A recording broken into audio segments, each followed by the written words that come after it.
title of the house to prove that Secretary Harry Roque is indeed the owner of the said house? Wala po kaming dokumento as of today, sir. So more or less, we are assuming that Yes, is owned. Yes, sir. Paano po lumabas yung pangalan ni former Secretary Harry Roque when we do not have any evidences linking Secretary Harry Roque to the said house? As to the information kung bakit lumabas po yung pangalan ni Mr. Harry Roque is hindi po sa amin, sir, nanggaling. Siguro po, sir, may mga nagtanong-tanong po doon if whether kung nakikita po nila si Mr. Harry Roque doon o yung former spokesperson Harry Roque. So, hindi na po namin alam, sir, kung saan nanggaling ang informasyon. Mr. Chair, can we do some diligence work on this matter, because this is very important to establish whether that it is the house is truly owned by Secretary Harry Roque.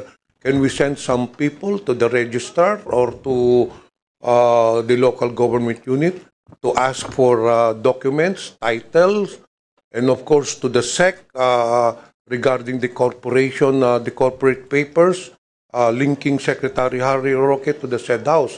Kailangan siguro natin yon. Can we do that? Yes, sir. Yeah, we can have our investigation. To former Secretary Harry Roque, well, you just have heard the statement of Yusek Gilbert Cruz that linking you to the said Chinese nationals. Kilala niyo po ba itong dalawang tao na nahuli ng PAOK? Hindi ko po kakilala itong dalawang tao. In fact, yung isa, sabi naman po ni Yusek, ay kakarating lang ng bansa ng July, yung babae. Yung isa, ang pagpapakilala niya, ay siya ay Cambodian. No? So, hindi ko po kilala kung sino yung Cambodian na yan. Pero actually, Manong Johnny, just to facilitate things, inaamin ko po that I have an interest in the corporation that owns the house. Hindi ko naman po dininay ito sa Senado. Ang problema lang po talaga is we're in the process of distributing property within the family.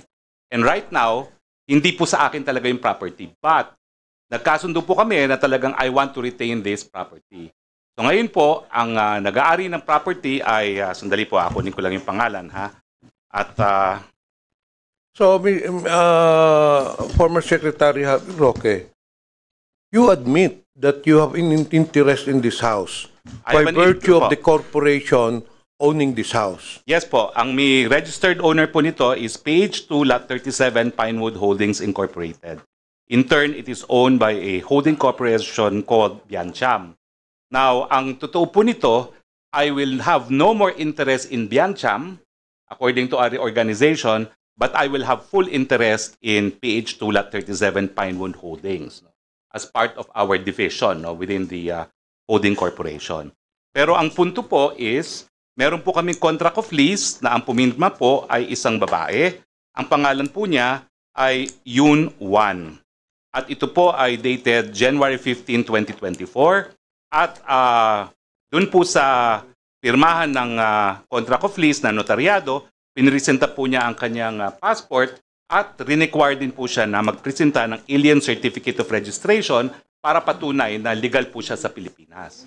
And I would like to submit a copy of this contract of lease to this body. And likewise, I don't think you have a copy of my contract of lease yet, so I will also provide this with to the PAOK. No? So para lang pong malinaw na dahil siya po ay naka-lease, hindi po ako nakaposisyon dito. Sino po, Mr. Roque, ang pumirma dun sa lease, contract of lease? Ang pumirma po ay ang aking may bahay na si Myla Roque. So you are aware of this contract of lease? I'm aware of this contract of lease with this woman po. No? At ako nga po ang nagsabi na... But you have never met this person? I've met her po. So... I met her. Kasi fact, kanina po, Mr. Roque, when I asked you, sabi niyo po, hindi niyo kilala. But hindi po, yung lalaki po. Yung but now you're telling this committee na na-meet mo pala yung lessor. Lessee po. Yung lessee. Yung lessee po. Na-meet ko. In fact, hindi ko lang po na-meet. May isang beses pa na nag-lunch kami sa Los Angeles. No? So, wala naman po akong kaduda-duda na siya ay lehitimo. Siya ay extensively traveled at meron naman siyang ACR. Sa katunayan, she wants to be in complete compliance with the law. Kaya po ngayon, nung napaso ang kanyang ACR, umalis siya ng bansa at ang sabi niya sa akin, she's in the process of renewing her ACR.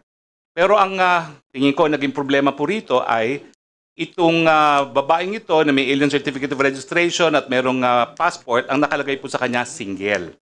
So ngayon po, nagtataka ako kung ano talaga ang relasyon nila doon sa lalaki na nahanap sa aking bahay. No? At nung nahanap nga po yung lalaki sa aking bahay, ito nga pong si Ana, no? Ang tawag ko sa kanya Ana kasi yun yung American name niya, hinanap ko at sabi ko, sino yan? Well, yun nga po, lumalabas na yung Cambodian pala ay isang partner niya, pero ang hindi ko naman alam, hindi sila kasal, ewan ko talaga kung talaga siya ay nananatili doon, pero meron po akong katiwala doon.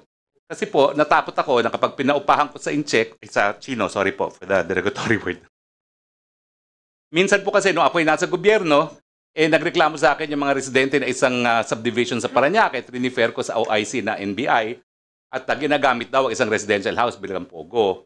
So, para nga po maiwasan na nagamitin ito for any other purpose, hindi ko po pinaalis yung katiwala ko doon. Nasa labas lang sila ng bahay, nag-aalaga ng hardin, nag-aalaga ng baka, at pinamamasbadan ko po kung ilan talaga ang pumapasok sa bahay. At ang sabi naman po nila, 3 hanggang 4 lang po ang talagang nag-i-stay sa bahay. At wala Mr. po Roque, talagang kailan ho niyo nakilala itong lessee ninyo?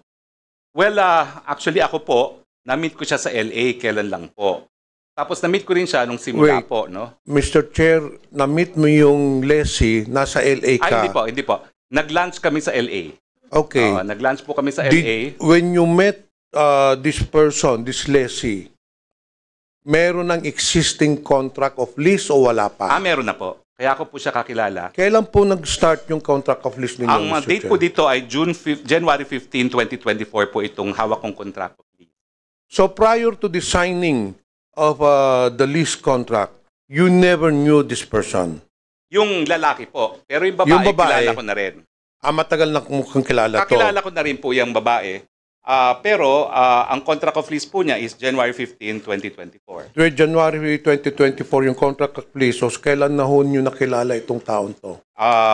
Hindi naman po matagal. Kailan lang din po. Hindi ko lang po maalala talaga kung kailan. Pero kasi, matagal na nilang gusto i-lease yung property.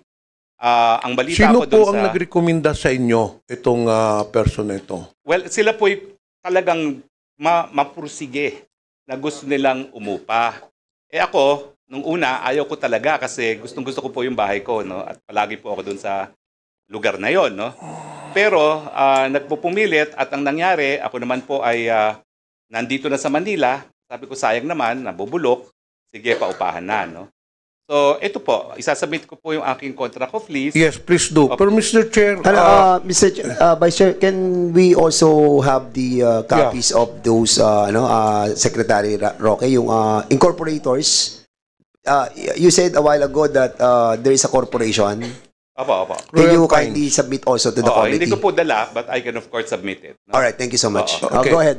yeah, Mr. Chair, please submit it, Mr. Roque.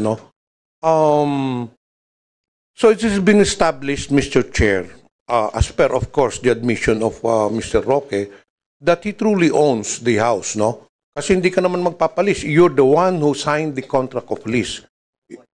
Well, we have Yung an wife interest mo, in the ikaw corporation po. nagpirma. Yung wife ko po, But hindi you ko po already tinatanggi admitted, naman yan, no? you already admitted earlier that hindi ko by naman virtue po- of your owning the corporation Yes po. which owned the house, so literally, kayo po may-ari nun. Now, Well, my the question corporation, is, oo. Mr. Roque, since kayo naman ang may-ari nun, pinupuntahan din naman ninyo yon. I'm very sure, according to Mr. Cruz, doon sa mga neighborhood, nakikita po yung presence ninyo. Did you not do any due diligence getting the background of this lessee? I did po by asking for the alien certificate of registration. Hindi po ninyo tinanong kung saang negosyo, ano ba negosyo nila? Well, Because it seems that very Oo. clear, kaya hinuli yan, i-involve talaga sa illegal pogo. ay hindi po. Hinuli po yan at ako po yung nakipag-ugnayan na sa Chinese Embassy rin dahil may wanted pala siya for financial fraud. Hindi po sa pogo. So, malinaw po yun, no? At napahiya nga po ako sa Chinese Embassy dahil ako yung malapit naman sa kanila, no? At in-explain ko rin na wala akong kinalaman na meron palang pugante sa China na nanirahan doon sa bahay na yon, no? Pero malinaw naman po na sabi po sa akin ng embassy, kaya nga po siya nasalagay sa red list ng Interpol, it's because of financial fraud. I think it is P2P in fact. Hindi ko nga alam kung ano yung P2P, no? Pero P2P financial fraud, kaya siya dinagay po sa Interpol red list. At hindi naman po dahil sa Pogo.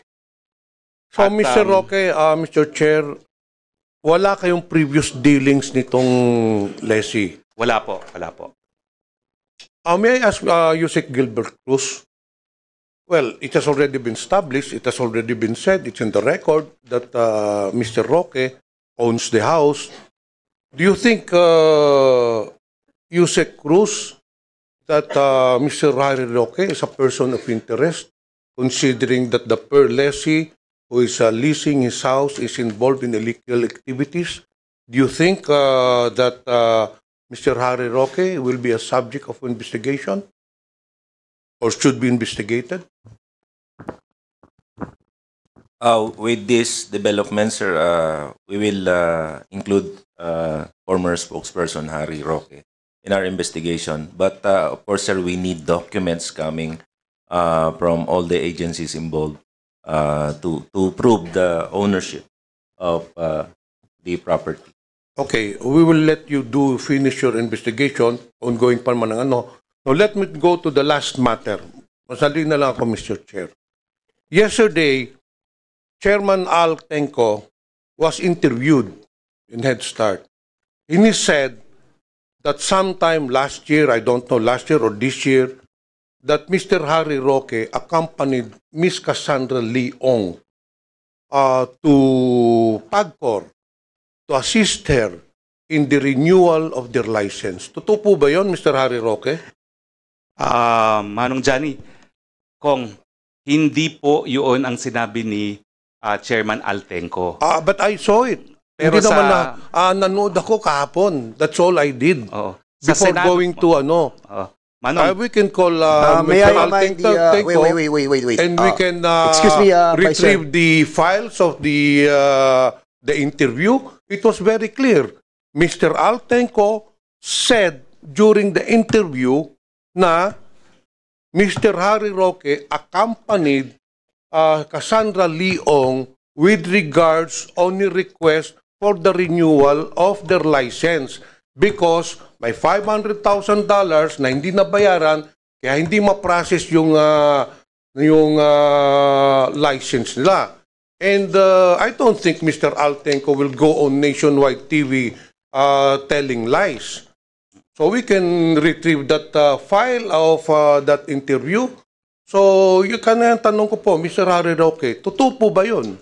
Attorney Roque, resource speakers, a reminder to address the chair. yes, Thank you so much. Mr. Chair, hindi po. 2 beses na po nag-testify si Chairman Altenco at nandito po si Attorney Fernandez na kasama po doon sa meeting.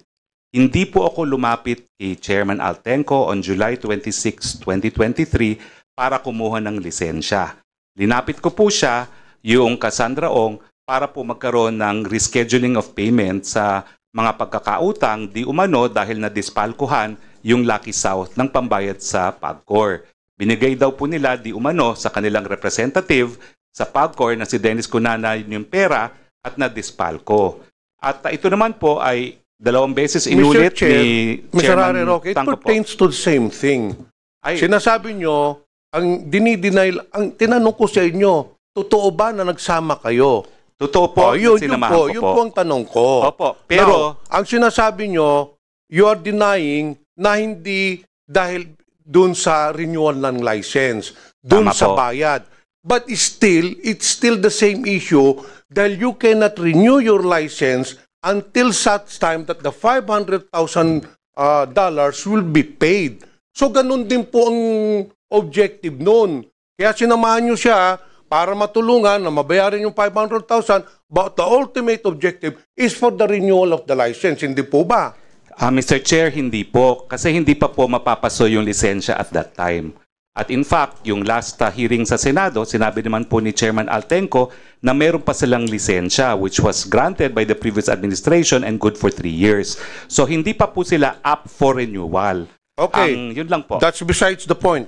But you admit that sinamahan po ninyo si Cassandra Leong sa PABCOR to meet with Altenco. Totoo po yan. At paulit-ulit ko naman po yan. In-affirm din po, Mr. Chairman, sa Senado. So, Mr. Roque, Mr. Chair, ano ang relasyon ninyo kay Cassandra Leong? Are you a legal counsel? Are you a consultant? I am Why legal- did you have to accompany Ms. Leong to PAGCOR? Well, In I what am- capacity? In my capacity as a practicing lawyer po, because the company that she represents is Whirlwind Corporation. Whirlwind Corporation po is isang service provider. At ang kliyente po niya ay ang Lucky South. And I'm happy po na nandito si Chairman Domingo para ma-explain ko anong nature ng service provider. They provide all services po to their POGOs, lalo na yung mga nasa POGO Hub, kasi po hindi nag-i-English yung mga POGO na yan. So they deal with the outside world using service providers. At yan po yung negosyo ni Whirlwind na kumpanya po ni Cassie Ong. No? At yung panahon nga po noon, ang problema nila, yung representante nila sa PAGCOR mismo, di umano, ang kanilang naging problema. So ako naman po, in-accommodate ko naman po dahil alam ko na parang nabiktima naman itong mga taong ito. At yun nga po, ang hiningi namin kung po pwedeng bayaran yung obligasyon na gives, no, by installment basis. Pero wala pa pong usaping lisensya nung panahon na yon. Mr. Chair, Mr. Roque, Interjection lang, Vice Chair.